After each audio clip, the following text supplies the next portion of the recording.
somewhere. Yeah. Are we recording or just? We're live streaming right now, and I'm going to post it on Twitter and such things. So, but yes. Okay. Cool. Then, hey everyone.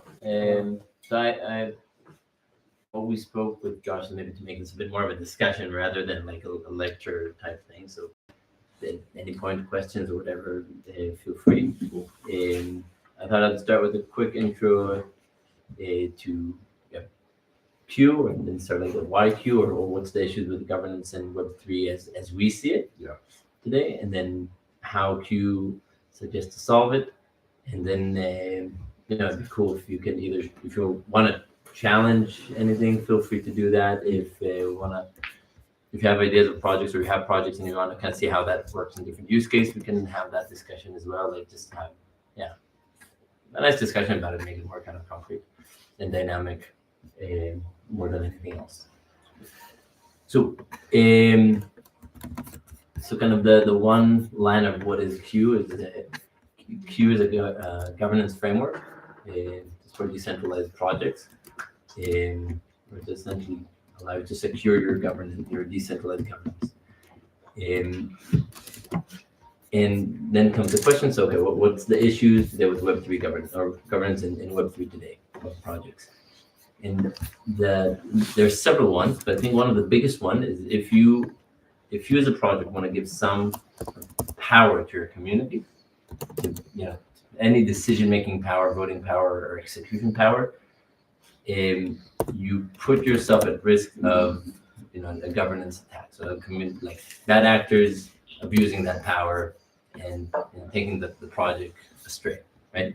So what the majority of Web3 projects end up doing is giving some power, but really keeping a central entity, or the majority of the power in their hands, right? Yeah. And it's kind of, that's why everybody says there's no such thing as real DAOs. And it's kind of like with all the criticism that comes with that, I can understand that as well, right? Because you built something, you put a lot of effort in it, and you can really just like a bad actors in the community can really destroy it.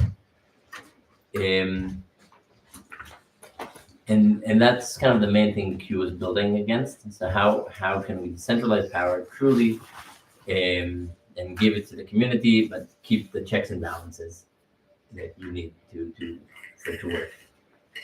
So Q deals with that with it has three layers essentially to deal with that. So the first one is every project that opts into Q or uses the Q governance framework would start with creating a constitution or a charter or whatever. And what's important in the constitutions in Q is, first of all, these are legal documents that are legally binding. And the second is that the different entities that are in your project, so if you have a foundation in the community or you have expert panels or stuff like that, all of them are well defined and their roles are actually well defined. It's like your ground truth. Yeah, exactly. This is kind of what we're doing here, and this is who can do, and this is what everybody's role and what they're allowed to do, which is already a huge step forward in the status quo today. And can that be revised? Yes, and it has to be revised. I think it's very. So one of the things that we also really believe in is you want to start with the simplest form of governance you can have and develop it with time, right? And then there is good analogies and kind of real world in companies, right? Like if you're now founding your first startup, you'd probably just create a simple legal entity with two co-founders, 50-50 share, or 51 for now, something like that. You're not gonna have like different type of shareholders with board members and all that, like when it's just an idea. Yeah. You'll revise that with time, Right. And the same kind of goes with the Q, with the constitutions. And what's the process of revising? It's like a general vote. So this, it's a general vote, but this will be also defined in the constitution. Okay. So maybe some topics it's a vote for the community, some might be for the expert panel, for the core team, but it's up to you to decide. Right. So there's a lot of flexibility with the Q. using the framework. Now, beyond the standard contract or the constitution, you need a way to enforce it, and that's one of the bigger issues in Web3 is there's no way to enforce constitutions or agreements on chain, right? So it's it's great if we all agree to do something, but if in the end you go on chain and do whatever you want, then that agreement has no value. And that's where most projects then say, okay, then the core team cannot override that, right? And then it challenges the concept of decentralization. Exactly. And then with Q, what we created to kind of override that is a layer that we call root nodes. Now these are real world entities with reputation in the real world, and they're KYC'd, and they're external to the project. They're like on the Q level, and every project uses them, right? And if they and their whole job essentially is to review proposals and make sure that they align with the constitutions, right? And if not, they would stop a transaction from happening. So they're different than validators. Validators on chain, but the root nodes essentially that's what they do. It's like external auditors. And in a way, They just have a veto power. And how do you become a root node? Great question. So first of all, I'll start with who are current root nodes and who are the type of root nodes we're looking for, and then how to become one. So current root node, that's Deutsche Telekom, you saw, so that's Deutsche Telekom. We have Greenfield, the financial player, and we have professors from MIT and Stanford, from university in South Africa and in Kenya, I don't remember which universities, and then law firms from around the world. So that's kind of the type of people, and again, they're all KYC. You can find them on the website and see them. And the way you get is you submit the proposal, and then there's a community voting. So there's a voting by all Q token holders. Right. And for example, an on-chain community could become a Q node without having to, like, instead of having KYC, because it's a collective, like headless collective, could you replace that process with some sort of like on-chain reputation, so to speak? So if an on-chain community could become root node, we haven't had that case yet. In that we need to see it, because that could go against so that the third layer of Q is how we keep the whole system accountable, and it's important to have a person that if they're abusing their power, you can even take to court, right? Right. So that's kind of the way we keep the root nodes, also kind of under check, and the checks and balances with the root nodes is we have different on-chain mechanisms that are like standard, like votings and slashings and the classic stuff. But then the Q is also an official partner of the International Chambers of Commerce, Right. which is an international arbitration layer, and you need kind of someone to an entity. And do you see Enforce. these layers like always existing as an overarching layer to what we're doing, basically, like Anchoring it. anchoring? But can't we find better ways to anchor it to the real world without having to rely on the threat of issuing violence against someone? Like, I think the whole thing about on-chain agreements is that both parties sort of commit to the outcomes that they've predetermined without having to resort to like these traditional systems. I mean, it could be like a way forward, but if your architecture always is going to rely on international arbitration of a real person, it sort of defeats the purpose of on-chain governance, don't you think? I would challenge that, because in the end of the day, why do you even create governance? Why do you create foundations, right? You assume kind of something bad might happen, right? Otherwise, no one would ever incorporate. You'd just be individual people doing our work, right? And in the current state of at least technology, maybe in the future there would be a solution, and then we would need to go back to that. But in the current state of the technology, what we see is when something bad does happen, people do resort to the court system, right? Right. And that is usually a death sentence to the project. Even if people weren't, if the trial wasn't so bad to listen to that project. Right. I mean, it's not, I don't disagree Yeah. with what you're saying. I'm just saying, if we are trying to create global governance systems, for Mhm. example, the process of international arbitration, it's not like it's like a widely available human resource anyone can have access to. So if I'm someone from a developing country accessing on-chain governance, like the fact that there's this international arbitration doesn't really matter to that individual because they don't have access to it.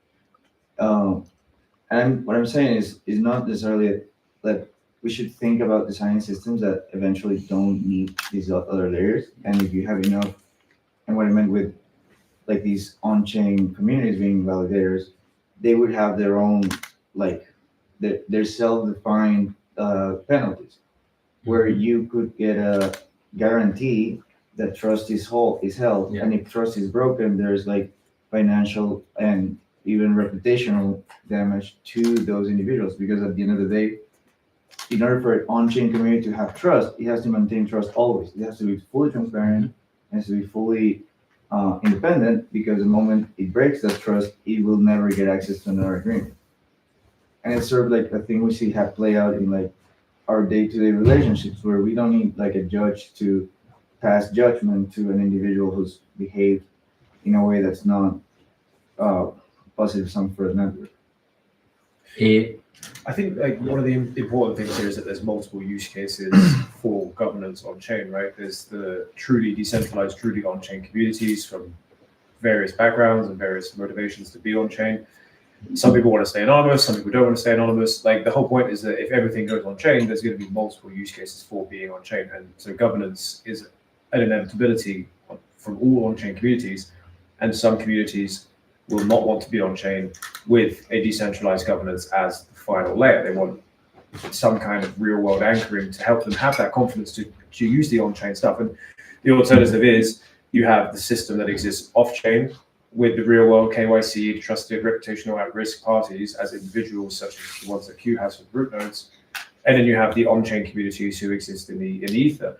And if the ultimate desire of on-chain communities is to firstly get liquidity and get like human capital, and then get the mind share, and then eventually use that global community to influence the real world community to be more on chain and more decentralized and adopt these methods, there has to be that, at least for some years. I think about it as a temporary thing, but as an architecture design thing, right? Architectures can change though, you know? Yeah. Yeah, but like That's depending on how foundational it is, because if you're like thinking about a layer is always going to exist and entirely is replaced with Think about Ethereum. Ethereum changed from proof of work to proof of stake without going down. but like for example, if you change the EVM concept, you actually change meaningfully the way people interact with it, and then you make a lot of things not backwards compatible. Yeah. Like there are some architecture changes that are foundational, and some that are like there's some flexibility in design. I suppose it's like a gap in the market thing, right? It's like there's going to be some demand for what Q's doing, Right. and so No, so I'm it's saying done, you know? I'm saying like what I'm saying is, if you like just add the idea of an on-chain like node, root node, it can exist in parallel with the existing systems, and you only let people choose which one do you prefer. Mhm. Me personally, I would choose the on-chain community every time before a court of law. Yeah. And that's just me. But I would like that those two things exist in like equal standing, where it's like you could have like the fight on even ground, where I'm saying like you have all these like traditional systems against you, and sometimes they coordinate against individuals. And the moment that you have access to on-chain communities as a foil to that, then you can have an even battle. And it's not about like just not having them coordinate, but letting people choose. Do you want to choose the decentralized option, or do you want to use the traditional systems? And if you have both available, then everyone can use the framework, right? It holds people accountable to the other system as well. If you have root nodes who are classed in the real world and something goes wrong, then like that gets solved, right? That gets solved by the court of law. And the decentralized communities can see that and be like, okay, if something goes wrong, it has to get solved, because if it doesn't, then the only alternative is the court of law. Right. And likewise, the other way around. If you have a decentralized community and you can solve things through reputational reasons, and it's a far lower cost, and like it's much more kumbaya at the end of it. Like people come together and have a much more holistic viewpoint. Maybe the root nodes will be like, oh, okay, we're in a bit of competition here for our services to actually be useful, because there's these communities who are doing just as good arbitration, but without similar stuff. Yeah, and that's what we want to do with science and science validation too, where we have all these traditional systems, and there's a lot of people solving for, okay, we're going to use traditional IP to make IP NFTs, and like as a service. But I don't really want traditional IP. I want to be able to register my property intellectually on the blockchain and have that be like as valid when I publish a paper on chain. I don't want it to be on Nature. I mean, I don't want it to have to be on Nature to be valid. Yeah. So, but in order for us to get there, we have to design systems that exist in parallel as an alternative to those like traditional systems of validation reputation. And only by letting people choose and have them choose over and over the easy option, then that's how we actually get like traction, right? Yeah. So I also want to just say that currently the status quo is, if something happened, the court of law will intervene, right? That's the status quo currently In a couple of years, if you have enough money for the lawyering, because that's the other part of it. Yeah, but the court of if someone will sue, but same with like with ICC, right? So if there's something happens and someone sues, like the court of law will intervene. The unique part of Q, the ICC part, is we could have also left that. That was just to take one level below, suing a foundation in Switzerland, right? You have an arbitration, like a legal arbitration. But the unique part of Q, or that what kind of we're really, the unique part of Q is the root nodes, right? So this is a layer of arbitration that's even one step before you even go to the ICC, right? So there were cases where root nodes already were kind of engaged to intervene in Q, mainly on our own kind of management of Q itself, because we're also subjected to this system. But we've never used ICC so far, right? And that gives you this extra element of like, releasing a bit the tension, that if you look at some of the big explosions that happened recently, like Aragon, for example, I don't know exactly if this would have solved it or not. Yeah. But if you kind of follow what happened there, is this pressure was building up in the community, and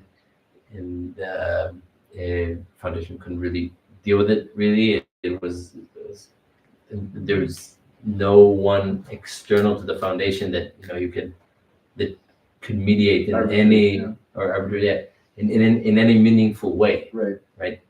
And then it ended the way it ended. So this is kind of the main thing that it adds. But to your question, also Q evolves, right, and develops with time. It probably will develop to the opposite direction than what you're hoping, to be honest, right? Like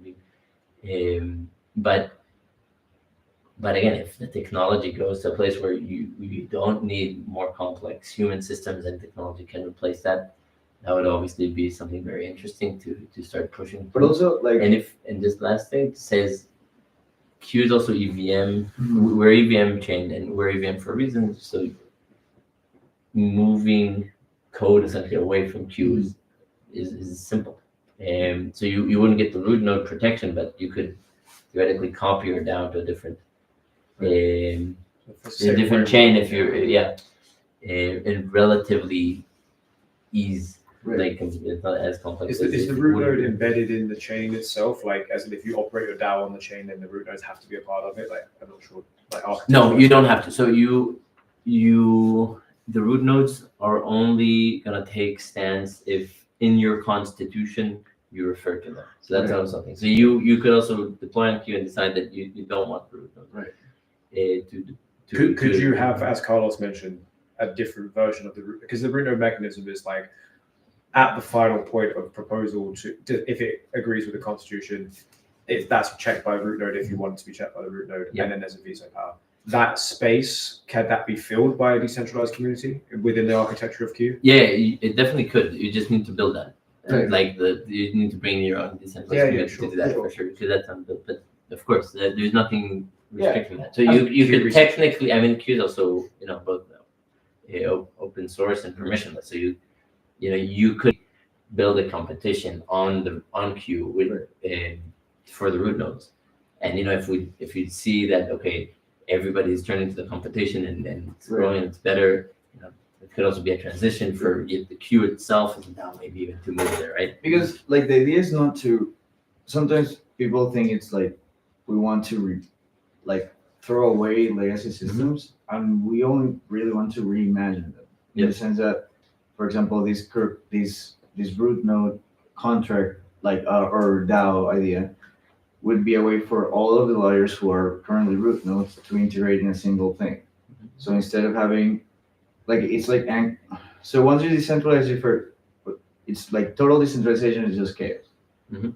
You need some sort of decentralization, but have it be grassroots so that people can build their own definitions of things. And that can be anchor points for more organized opinions to emerge over time. And these things could also be because then there's this other thing about interoperability, right? And when you make your own governance chain, if it's just siloed from everything else going into the interchains, it's a hard proposition where you want to think about ways for example, Aave, which is like a multi-chain thing, to have that like a contract or a representation of it on Q that can define not necessarily their governance because they're governing elsewhere, but be it an like their lobbyist, so to speak. So people could argue for a specific set of ideas, and you could have sort of Q be the mirror of what's the discourse on different communities going on, but they need to find a way to represent themselves. Sort of like I'm thinking about like political parties that that you can assign an organization to as saying, okay, we're left wing, and so these are our root nodes that may fight over whether something happens or not. Like, I don't know. I think that's an interesting. Are you saying sort of like outsource some of the, instead of like a discourse forum platform, it's more like you have different parties that lobby within the Aave ecosystem, utilizing Q as their governance layer? Right. Yeah, I mean, I think that the idea of the Q as EVM is to facilitate that sort of interchain reaction, coordination, right? Right. Because, for example, the Q constitution or like the party could be like the thing that's deployed in Q. And what they do is that they assign a root node, which is Aave, for example, for them to be like their arbiters of what they do. So right, so the parties are, in a sense, what you're doing is you're holding the political parties accountable to the thing that they're governing. So right. In the American Constitution case, it would be political parties held accountable to the Senate. Right. For example. Something like that. Yeah. I mean, there's all of these interesting frameworks that could emerge from that, and like sort of collectivizing ideas into contracts, into like these organizations, and then composing them, because it's all about composability at the end of the day. And like we're in a state where also I think that governance at a large scale is kind of like having a friction problem, because there's these huge DAOs with huge endowments, and they fight over what to do with the money. And like if you had a layer to make that conversation more like agile, so to speak, and it's all about how much capital can you deploy and how much impact you can demonstrate from the capital, right? Yeah. Nimo, what do you think the primary benefit for? Let's use the Aave example. People who are true DAO people, they've organized themselves in a decentralized manner for a long time, and now they want to get some kind of more concrete, actionable structure because, let's use Nouns DAO. You know Nouns DAO? Yeah, but I don't remember what they do now. So Nouns DAO basically just sold a bunch of NFTs. Yes. Every day a new NFT, and they have a massive treasury, like $25 million or something. And they have this sort of issue where, because they have so much money and so many disparate points of view, they actually don't unlock anything for spending because they can't agree on anything. Yeah. And so this is a truly decentralized community who have a lot of money on chain, but because of their governance structure, they're not going anywhere.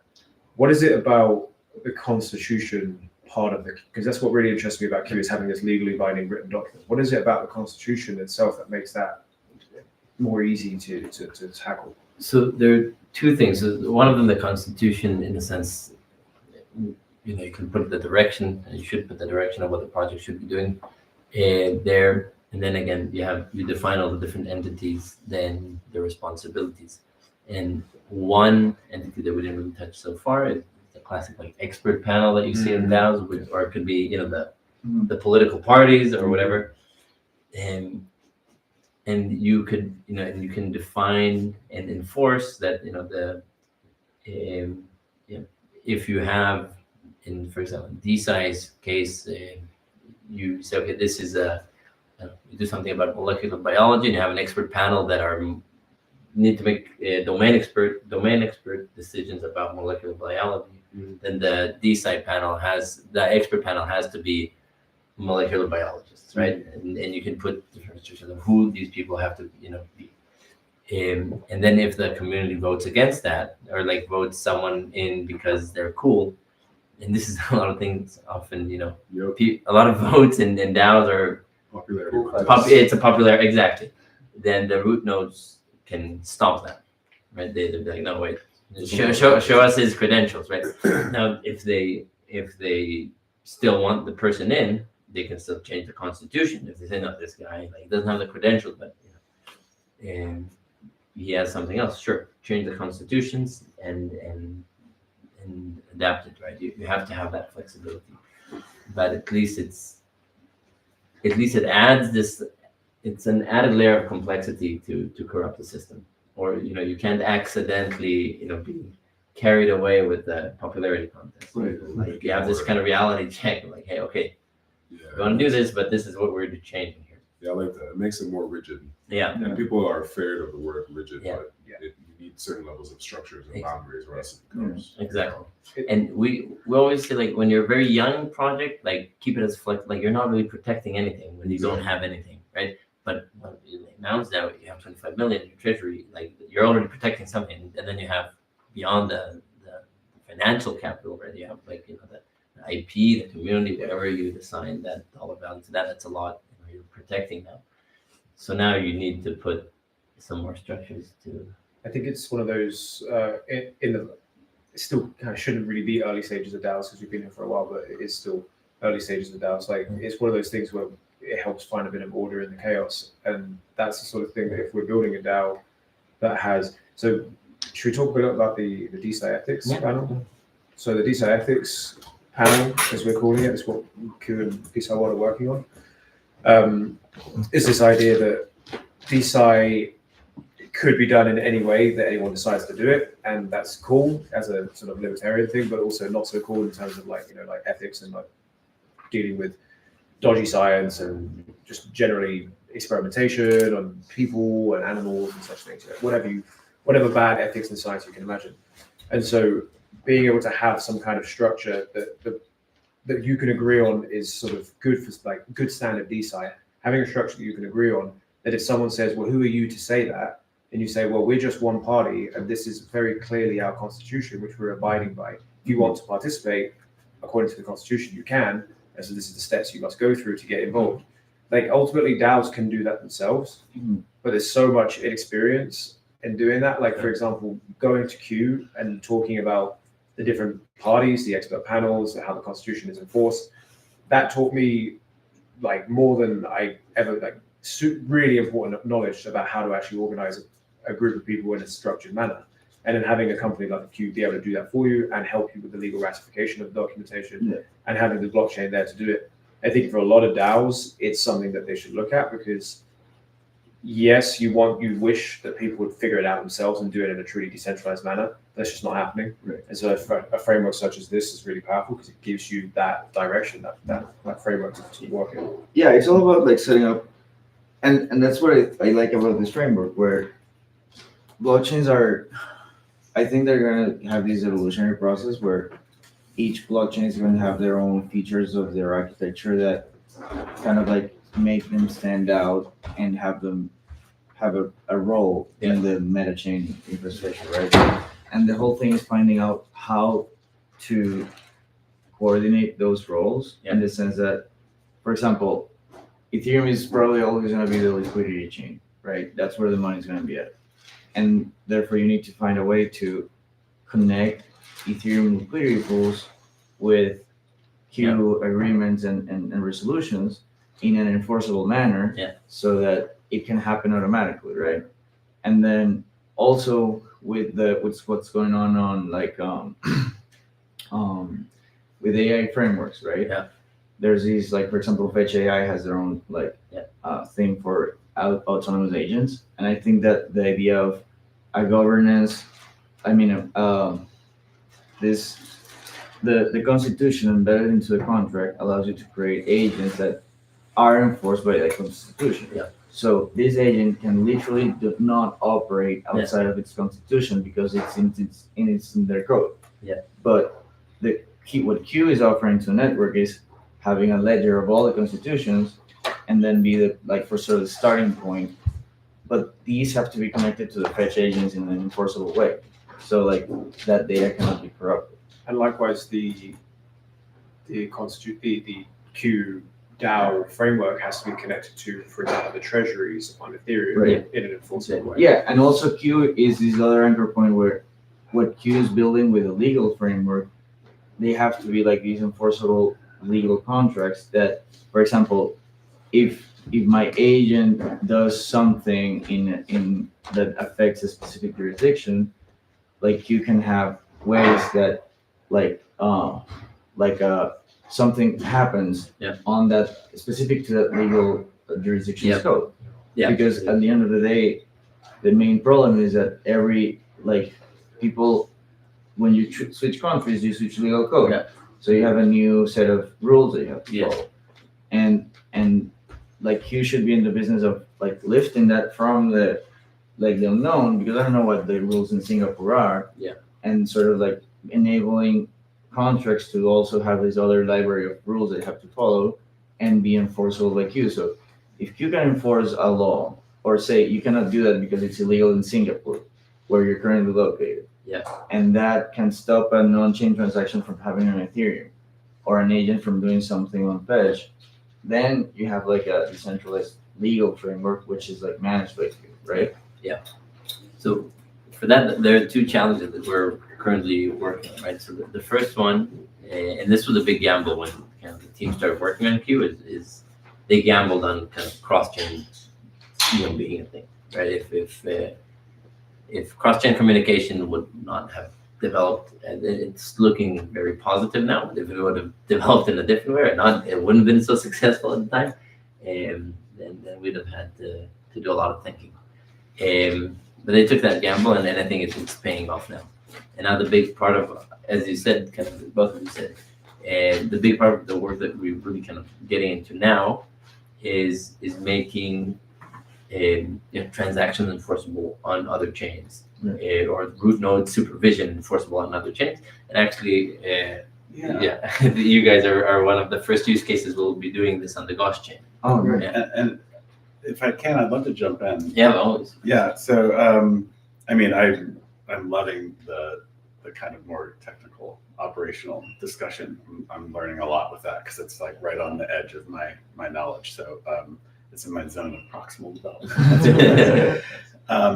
But I want to pop up one level to just like values and what we're really playing for here. And what we're playing for is legitimacy in a few different ways. I mean, you could talk about the relative legitimacy of the decentralized world versus legacy institutions. But particularly in DeSci,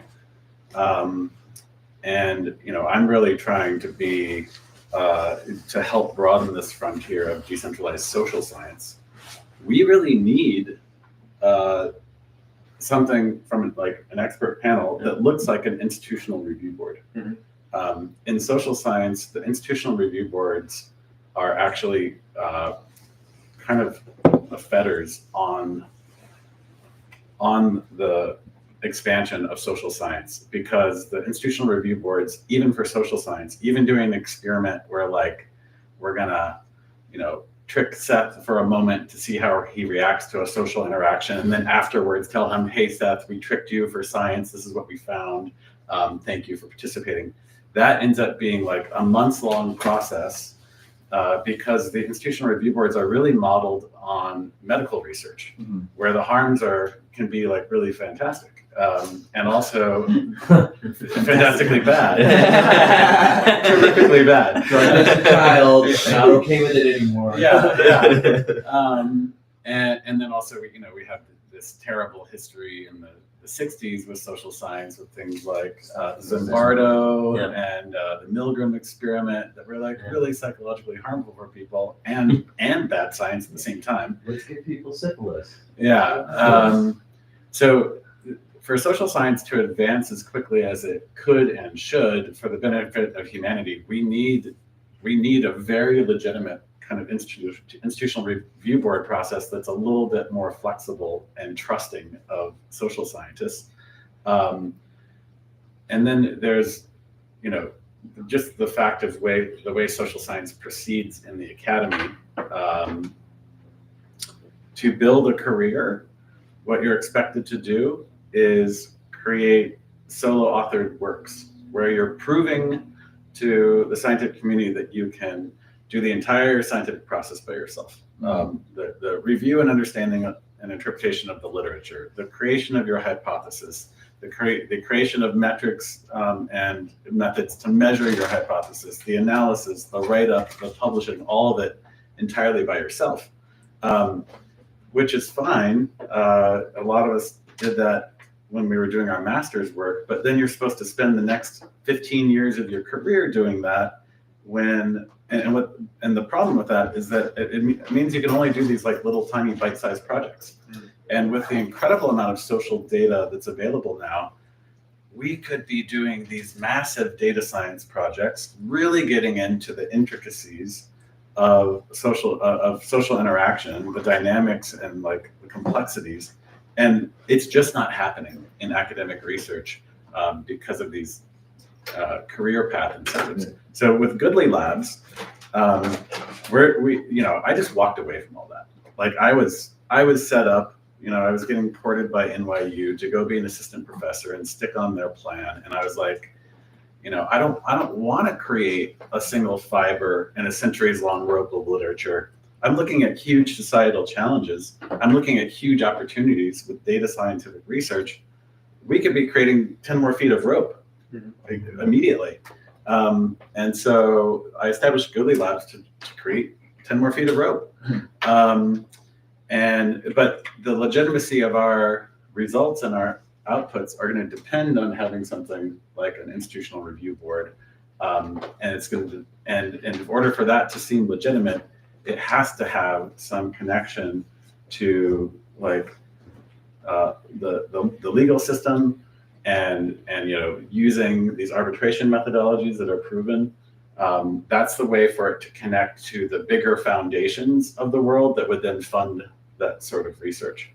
The final point on legitimacy is that the whole Goodly Labs operation, the whole DeSci operation, and really for any DAO where you're reaching out into the world and recruiting members of the public, students and civil society volunteers, it has to be legitimate for them. Right. So like right now, we're recruiting people into Goodly Labs projects and, they can go see some of my podcasts and they can see our blogs and they're like, I really trust this guy, Brigham. But we're not, what are we getting? We're getting like maybe 1% of the people that we could get if they felt like the whole thing was legitimated. And, I think the decentralized blockchain approaches do have a lot of legitimacy invested in them, but to reach that broader pool of participants, I can't be like, hey, if you want to dedicate 15 hours a week doing these like very scientific annotation tasks on this rigorously collected data that we're analyzing, the first thing you need to do is get a wallet, and then you need to go get some ETH, and then you need to connect the ETH to this thing. And every step along the way, they're like, how do I do this? What am I doing? Why am I doing this? And it's just it's so much friction. But if we can pull them in and get them invested, there's a point where later on we can say, you've done this many tasks, you're really helpful to the science, and you earn points each time you do a task. Guess what? If you can, go through the process of getting into the blockchain ecosystem around this, we can convert all those points into tokens, and now you have some governance privileges, and we're bringing you into that DeSci world. But it's not the very first step. Yeah, this is something that we've gone. Can you tell us a bit more? There's plans for in real life integration, because I would propose that's really how you get the non-blockchain people in. Yeah, so I mean, we have with our various projects, we have like cute little recipes for like, this is how you meet up to do some of the tasks together. Another thing that we're exploring is as you earn these points or tokens, we're trying to attract like the civic or the civic social responsibility arms of different, enterprises and companies and various different funders, to do things like give people rewards like tickets to concerts or tickets to events where they can meet in real life. So they're not just out on the edge of the internet doing some DeSci work, but they're actually earning they're badging up and earning regard in a community that they actually get to interact with in the real world. That's awesome. Yeah. Can you tell us how Goodly Labs works? How it works. Yeah, like the project overall. So we, how it works, and give me like something else more. I mean, specific. what's like the one liner, like if you, because you were mentioning Goodly Labs, and I mean, I kind of get sort of what the. I can give you. Why don't I give you an example of one of our projects? Mhm. So we have What is the structure of how someone can interact with it itself? Rather, not necessarily the purpose of the project, but like if I want to work with Goodly Labs, what process do I go through to sign on and become a member and start accumulating these points, for example? Yeah. So I won't dive too deep into a particular project, but I'll just give you the name of it. There's a project called Public Editor, where the output of that project is for people reading the news every day, and they can read through a news article and see labels on particular words and phrases of the article that point out to them over 50 different types of reasoning errors and inferential mistakes, cognitive biases, and rhetorical manipulations that we humans use to fool ourselves all the time. Mhm. And like when they see the label on the margin, it'll show them like, here's a definition of the false dilemma, for instance, and here's a couple other examples. And they look back and forth and they're like, oh yeah, that is a false dilemma. And that news article, like the neural circuitry, links together, potentiates, and they just learn something. So those news articles, we just provide free to the public online. We have a news feed on our website, but we'll like inject them into social media conversations, and we're integrating with some news aggregators that are trying to give people a better news reading experience. To apply those annotations into the documents, into the news articles, there's a very intricate, rigorous, transparent kind of data labeling process. And we have these data labeling assembly lines, and you can like train up to do the tasks that focus on language. You can train up to do the tasks that focus on reasoning, the tasks that focus on probabilistic reasoning, the tasks that focus on how evidence is used and whether it's used scientifically. And we have, you can go to our website. There's a tab at the top, like become an annotator. It takes you into this kind of education center where for each of those different modules in the annotation assembly line and the data labeling assembly line, you get a video, you get like a real-time feedback trainer where you're learning the concepts, and then you get to like work on some actual tasks that look like the real tasks against a gold standard, so it'll qualify you, and then you're working on like today's news for that task. You can earn badges for each module of that assembly line.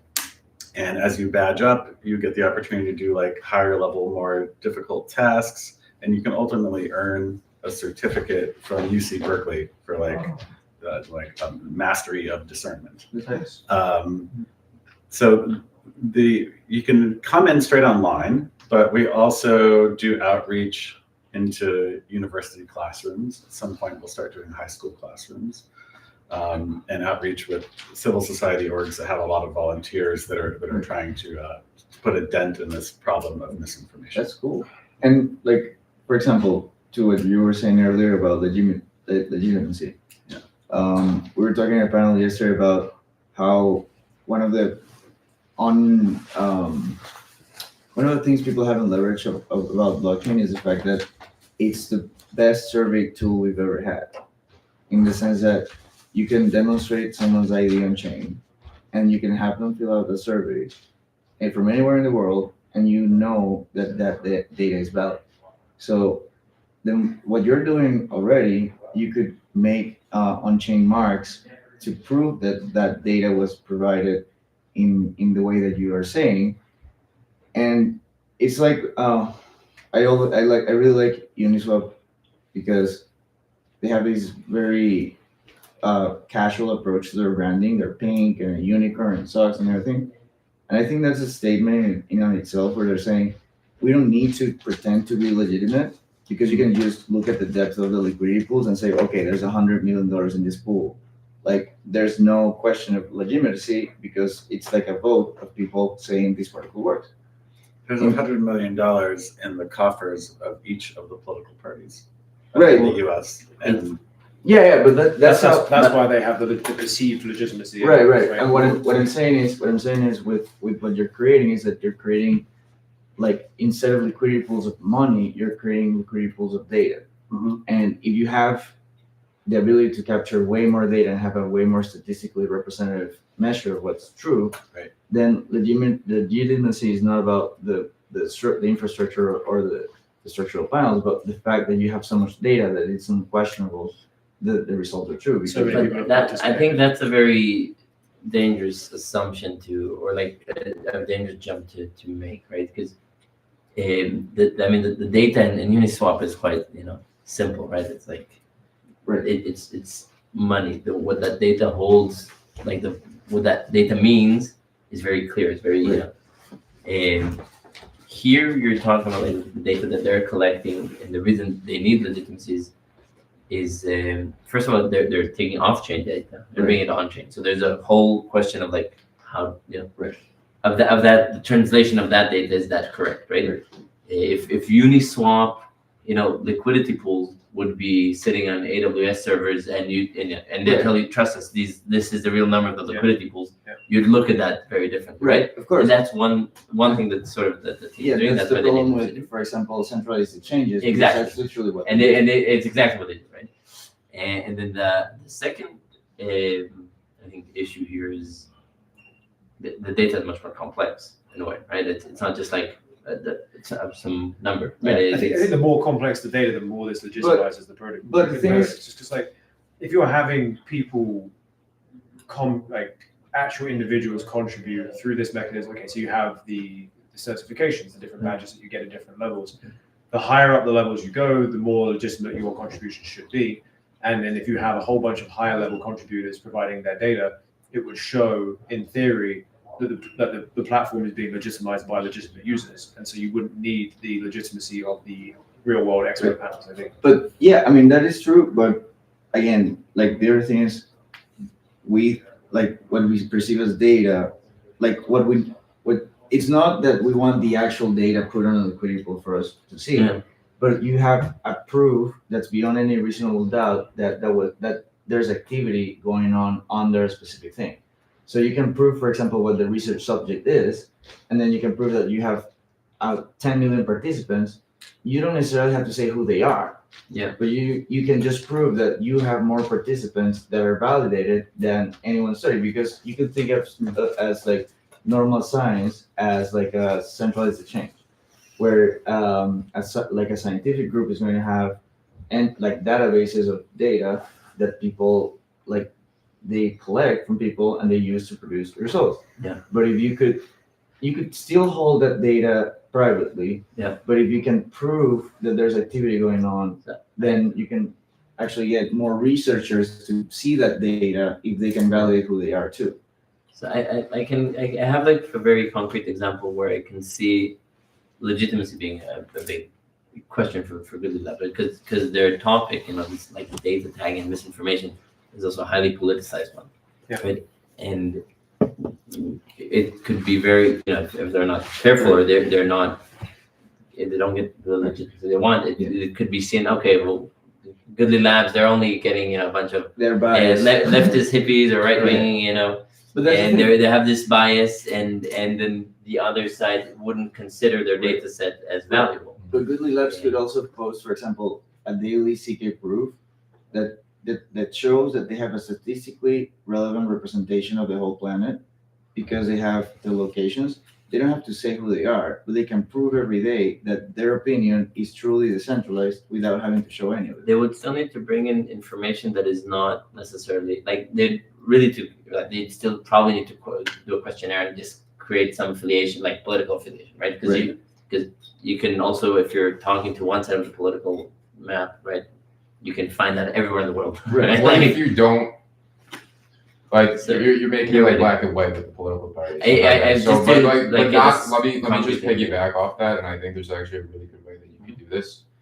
And it ties into your projects as well, right? Nothing's going to change because of policy, right? It's just at the end of the day, policy is what matters, and we need to legitimize the DAO.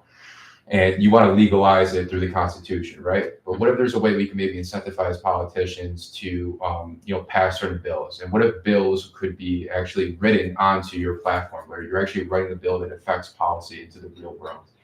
And a way to maybe incentivize that bill to get passed would be leveraging. So, for example, right, let's say a bill gets proposed and somehow gets mainstreamed onto your DAO. What if people could leverage their money and say, oh, I'm going to put this amount of money into this bill, and if this gets passed, then I get my money back versus the other party, right, who wants a different policy. They're leveraging against. It's kind of like long and shorting. So a politician can look at that, and it's pretty much almost saying I'm putting my money where my mouth is. So, I'm putting my money that you opt for this bill, I'll vote for you.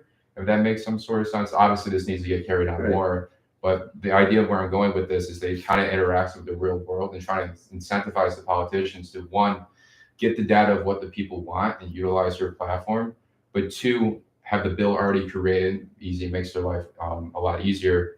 And three, if there's some sort of way to almost guarantee votes on the blockchain, this amount of money is put towards me, that I know I'm going to get these votes if I pass this bill. Right, because the money gets released. Exactly. Right. So actually, what you say, I think it's a very, very interesting point. To get them to pass a bill on the chain, I think that's what No, but more importantly, if a bill starts on chain, let's say I put it on governance platform, right? And that bill has an incentive to get passed by any politician. Mhm. You could get every politician on the planet propose a bill to their assembly and have the same bill be on every constitution. So, bit by bit, you could do eventually coordinate all the constitutions. So there's they're written the same way because each politician is going to make it pass, but it started from blockchain. So And at the end of the day, these politicians, right? Well, let's be realistic here. Their incentives are to keep their career and stay in office. So if they're going to follow wherever the votes and money, I know the first bill. The first bill to test this is permanent daylight savings time. Yeah. 90% of the population wants it. Yeah. Man is really And going then for a metric social system, change. everyone agree on the same system for measurements. Yeah. That would be harder, but the daylight savings time is. yes. I'm in Ecuador, and Ecuador doesn't have daylight variations. Yeah. So, and we have a fixed time, but the rest of the planet doesn't. So half of the year I'm 2 hours ahead of Miami, Yeah. and half of the year I'm 1 hour ahead. Yeah, It it's annoying. fucks with my head all the time. That's why I never make it to meetings. The only other place. That's a Yeah. 4 months ago they changed daylight savings time. Yeah. I'll be late for 4 months. Yeah. Well, that's because 2 months from now we have to change. Yeah, exactly. You're preparing already. I like the idea of trying to pass the unified measurements, and then you have like the foot and inch parties, and then the meters and centimeters parties. And they're like marching, like. And the third party. I like metric since we're on base 10, but maybe we should be on base 12.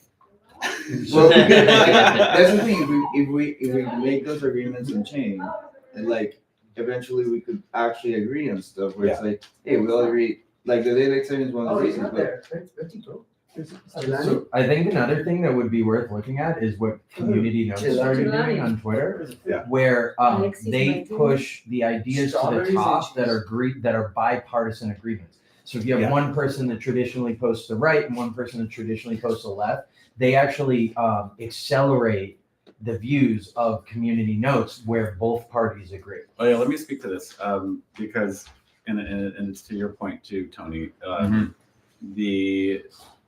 We can measure the biases of the people who are contributing to the public editor system. Okay. So for each, I don't want to like overwhelm you guys with too much detail, but the tasks that they're doing is they're basically looking at like a small block of text in the article that's already been identified as like here they're using evidence to support a claim. No judgment about whether they did it right or wrong. And then there's like a set of questions in a very step-by-step protocol, the same sort of questions an expert would ask themselves to see like did they use the evidence properly. There's a person doing that task, but there's also at least two other people doing that task, that very same identical task. And then we're looking for a consensus among them. And if there's a consensus, then we'll publish it later. yeah, and the thing is, if you can show that you have consensus to the network, and that's like one. Well, we can show consensus on that label, but also, let's say we were all in the system, I can look and I can say, look, Carlos, 90% of the time he's in consensus. Carlos is a really good annotator. And someone else is like, they're 20% of the time they're in consensus. They're not that great of an annotator. But also we can look at like the basic left-right slant of the article.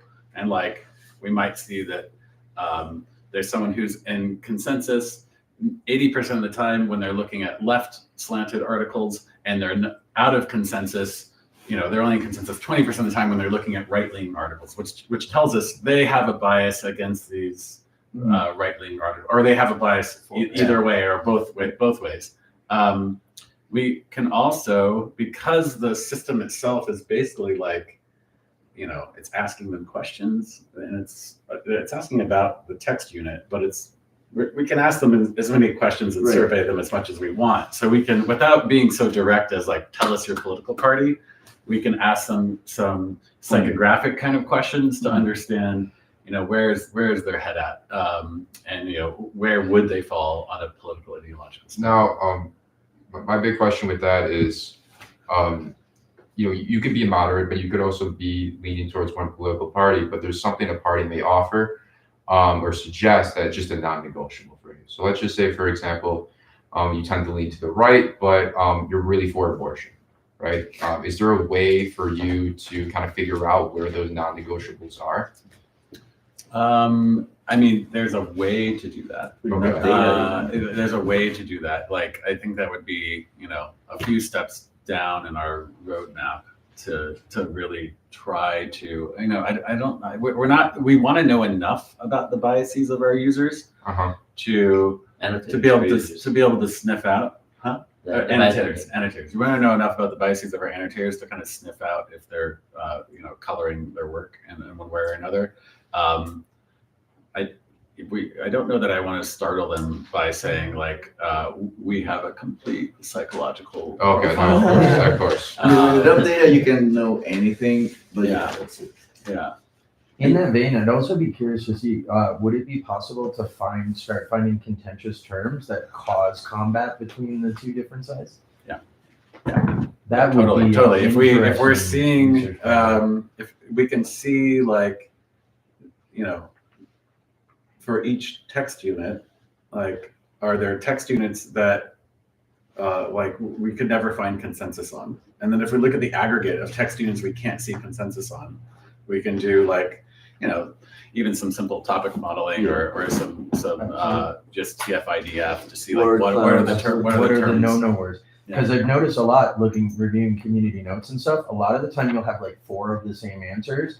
And the only difference between the one that achieves consensus is a couple of different words. Right. They'll be the exact same answer, but it's just in the way that it's worded. And I think community notes is great. But it's simpler than what we're doing, and it also I don't think it would work on long form content. No, it works on just works for it journalism. works on a tweet because each tweet is like one idea, and then you're addressing one idea. But with the newspaper article, there's like 17, 18 different ideas, and you can't just have a block of text trying to refer back to 17 ideas. You need labels directly on the text, and then kind of structuring it around these known cognitive biases and reasoning fallacies really provides an educational tool for the public so that they start to discern these things in themselves and in the speech and communication that they're encountering on a daily basis. Yeah. That's awesome. I want to ask, what do you guys think of having, in a decentralized space, what are your thoughts on the idea of having like issuing authorities for things? So for example, you're an issuing authority of someone being able to be a, what is it you're calling them? An annotator. An annotator, like the certain levels of badges that they get. Right. What's that called? So yeah, we're doing this already, but we started building this system before Web3 was a thing. Right. And we look forward to kind of, rewriting it or translating it or for Web3. There are these big elections coming up, elections for half the world's population over the next 18 months. So it's not the highest priority to shift the entire system to Web3, but it is something that we look forward to doing, and that would be a great And like mechanism for us to employ. Yeah. My thought process was that if you guys are an issuing authority of these badges, like, have you thought about the idea of having multiple issuing authorities of which you can accept, or at least accept the So let's say I would create, Goodly Labs too, and we would, or badly labs. or badly labs, naughty labs. Yeah, no. And Nerd Labs. and we have people contributing like similar process to yours. Would you be, and now I have like a master annotator on Badly Labs. Could he then transition to Goodly Labs? I think that's where you go. I mean, That's plausible. Yeah, like if there are other DeSci orgs where people are learning to do kind of scientific work and they're training their brain to be really careful, and limit their own biases, and then deploy these scientific critical thinking skills. They can maybe jump the line a little bit on some of the training and the badging in our system. I mean, it's like that really goes into copying the DeSci ethics concept, right? Like into outside of ethics, it's like. This is one of the things that we had a struggle with, was people sort of like, okay, so You have kind of like reciprocity between DeSci orgs. Like some of our citizen scientists might, after they've learned these skills, come over to the land of biomedical DeSci and say like, hey, I know a lot about, how evidence should be used in these studies. I would be happy to help review some of the methodology of these articles. And if there's a reciprocity, that would be pretty cool. It's the beauty of the standardization of the network. And I think that what you've already built over time is already, so your transition from what you're doing into Web3 is going to be super smooth because you already have all the frameworks and because at the end of the day, Web3 is all about designing incentives. Yeah. And you've already designed all the incentives for people to participate in all of these things. And the idea is that Web3 offers you first the infrastructure. For example, some of the, there's this protocol called DeSci nodes where you could turn every annotation into a research object. Yeah. So that has a unique identifier on chain. Yeah. And that is like a way for you to have every annotator attach their annotations to the same research object. So you have like an index thing. And there's a straight up pipeline from this to data sets to research to IP. Yeah. And you keep ownership of all of it by just pushing and pulling from the different interfaces while keeping your authorship from the start. And it actually is a like all those frameworks that you have when exposed to like the larger, like an open door policy, basically, it allows first the people you've already trained to have these on-chain credentials and be received by any on-chain institution saying, hey, that all that work that you did, I can see that, so I can give you pre-approval for grants, for like a microcredit, and all these things without having to interface, because the trust is guaranteed by the work you've done on these projects. I love that, and I've been fully aligned with the principles of DeSci in particular, decentralization in particular as well. Part of this, as I explained to Nimo's team, is about bus factor. If I get hit by a bus, if our entire executive team gets hit by a bus, will this stuff continue in the world? Right. And I'm going to sleep so much easier some years from now, when it's all out there, Right. and it's functioning, and I can step away. It's also a really powerful distribution method for the actual product itself, being the annotation. So, for example, DeSci World, we're going to have a DeSci newsletter at some point in the near future. And it would be nice to have a module on the newsletter when we're going to have physical copies, but also online copies, where you have the Goodly Labs overlay on it. And it would be one of those things where, as there's more sort of on-chain publications, there could be in itself, that's a distribution mechanism for your work, but also like an intake mechanism. So you look at all this stuff that's on chain that people would be incentivized to go and annotate, and then your company now. And also a lot of, for example, a lot of the problems with that we're trying to solve for in DeSci is, for example, peer-to-peer review. Yeah. And in science, peer-to-peer review is probably the most so broken, misaligned incentive system. The scientific process just sucks. It sucks. It's bad. And what you're doing is basically a peer-to-peer review system where instead of doing news objects, you could do these research objects that are going to be produced. Yeah. And then you can pull them and add. We call this knowledge supply chain logistics, right? Where it's you have a piece of knowledge, an idea, it's created, and then it's validated and revalidated by multiple parties down the line as it accrues value for everyone who participates. So you could have an automatic filter where as soon as an idea gets, say, $100 worth of grants for it to be developed, it goes into the Goodly Labs platform and it's reviewed by people so that grant can now be $1,000. Yeah. So by having these stamps be on chain, they're interoperable, and you only have to do a little bit of a scientific process and then pass it off to the next provider to add their own value to it. That's brilliant. I mean, we've been really excited about taking the current public editor system, beefing it up a bit, and which isn't a difficult process, but beefing it up a bit for peer review.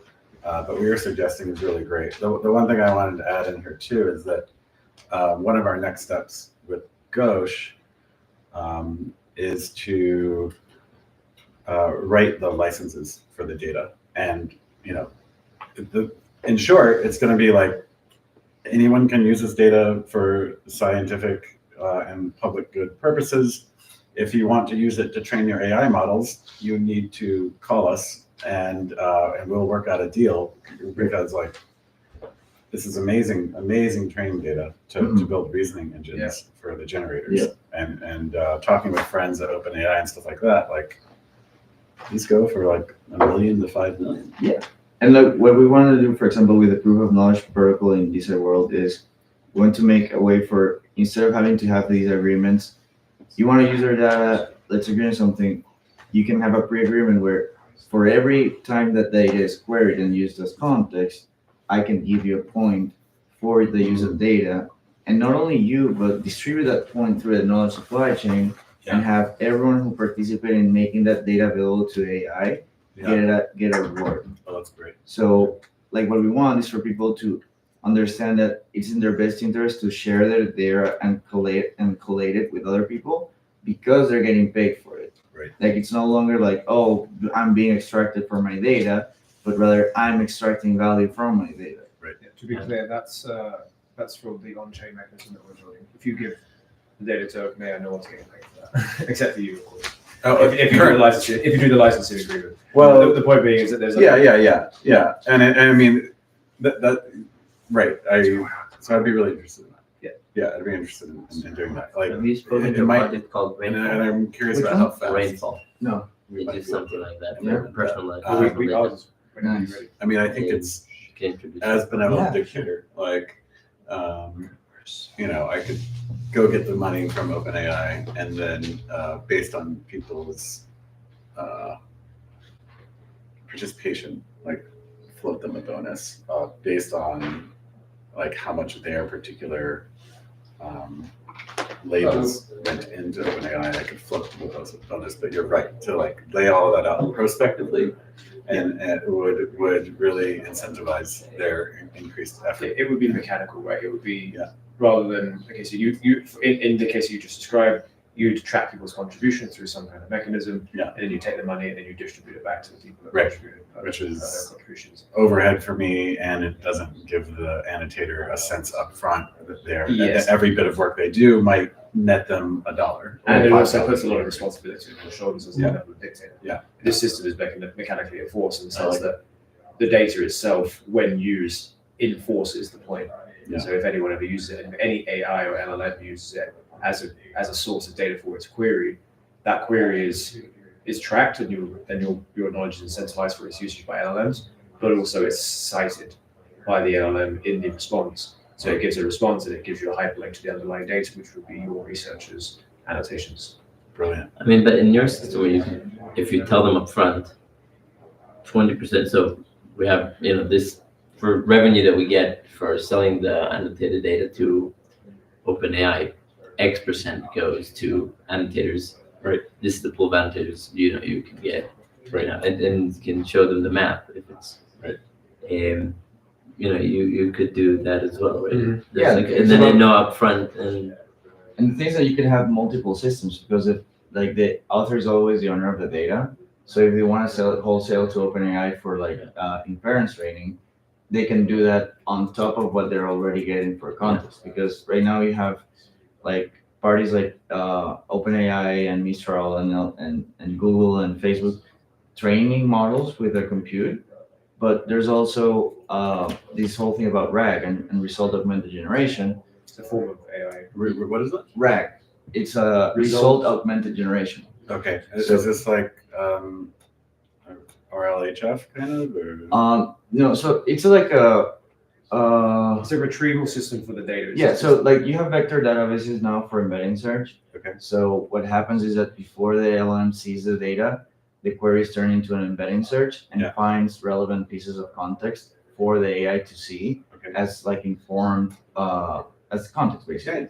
So the point is that our system is not what we're tracking is that you were used as context for that prompt. Right. And That's what then you were saying. But this is a technical. right. Okay. And then when the LM responds, it responds with like the links that were used. And since there's we can log that, those are turned into on-chain attestations, which are linked, the IDs of these units are linked to the original data and the chain of data that comes from it. So it is a way for people to not be able to game the system in a way, because for every Which people? like the people who are querying, Okay. if I want to game the system and like put the data in, query it, and get hits, the thing is that you're vector searching a set of queries. So if I'm like, for example, a bad actor trying to add data, and then query it back so I get points, then I get data saying that data is bad alongside with my query, so the system can filter itself out. Right. And just plain bad data can only be queried in specific ways, whereas good data is going to be queried throughout the system because it's relevant.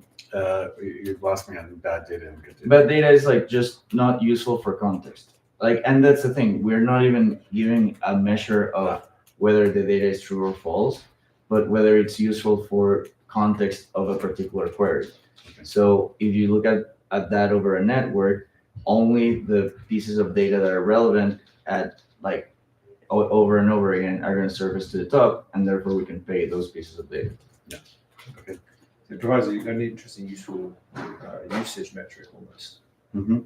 for the data that's put. So these annotators, they can have the raw data they can have payment maybe from your protocol. Mhm. They can put their data into the proof of knowledge protocol, for example, and then as that gets used, you get payment for what it's used. You can determine how it's used and how widely and when and like what use cases. So you get usage metrics, and then they still have the raw data because it's their raw data, and then they can actually license that and say you sell it to OpenAI for inference trading, and then you just can have the idea. I think what we're trying to push at DeSci World is that data is data, and you should be incentivized for its usage. And then there's multiple layers of incentives that you can have.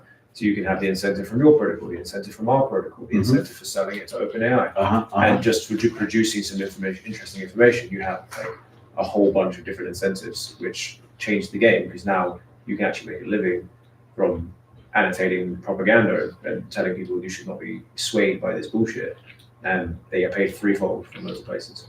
Interesting. Yeah, that's cool. Just looking at the time. Yep. I It's cool. just slowly head out. Yep. But yeah, it was cool. Thanks for inviting me. I love your space. Yeah, so that's great. So we just turn this off. Yeah. We're gonna have a big party on the 1st. Yeah. Thank you everybody for joining. Thank you. Thank you. Bye. Bye.